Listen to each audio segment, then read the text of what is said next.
சமையல் எரிவாயு சிலிண்டர் விலை ரூபாய் 25 அதிகரித்துள்ள நிலையில் எரிவாயு சிலிண்டருக்கு ரூபாய் மானியம் வழங்கப்படும் என்று திமுக அளித்த வாக்குறுதி வெறும் ஏட்டில் மட்டும்தானா என்று பொதுமக்கள் கேள்வி எழுப்பியுள்ளனர்.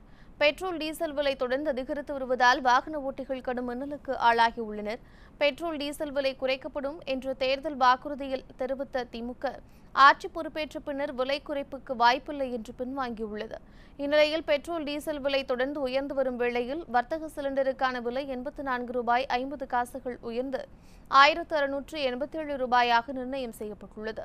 இதேபோன்று வீட்டு உபயோகத்திற்கான சமையல் எரிவாயு சிலிண்டரின் விலையும் ரூபாய் உயர்த்தப்பட்டு ரூபாய் 50 நிர்ணயிக்கப்பட்டுள்ளது. இந்த விலை உயர்வு நள்ளிரவு முதல் அமலுக்கு வந்துள்ளது. இது இல்லத்தரசிகளிடையே கடும் அதிருப்தியை ஏற்படுத்தியுள்ளது.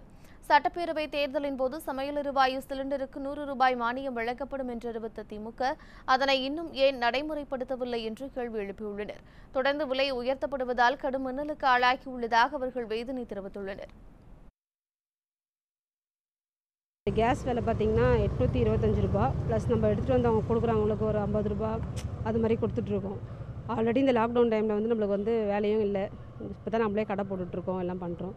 இந்த டைமில் திருப்பியும் இந்த கேஸ் விலை ஏற்றிட்டே இன்னும் எவ்வளோ ஏறுன்றதும் தெரியல. 100 ரூபா தான் கம்மி பண்ணுறேன்னாங்க, அதுவும் எதுவும் கம்மி பண்ணலை.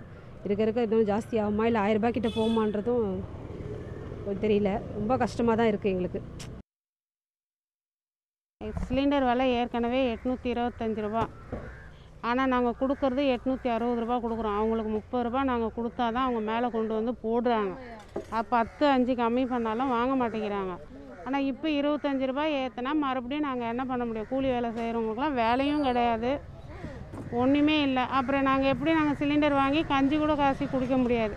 இதுக்கு என்ன பண்ண முடியும்? இப்படி கேஸ் விலை ஏறினா நாங்கள் என்ன பண்ணுறது? ரொம்ப கஷ்டமாக இருக்குது. கொரோனாலேருந்து வேலைக்கும் போகல, எதுக்குமே போகல. வீட்டு வேலை கூட யாரும் சேர்க்க மாட்டேங்கிறாங்க. என்ன தான் பண்ணுறது? கொஞ்சம் குறைச்சி கொடுத்தீங்கன்னா நல்லாயிருக்கும்.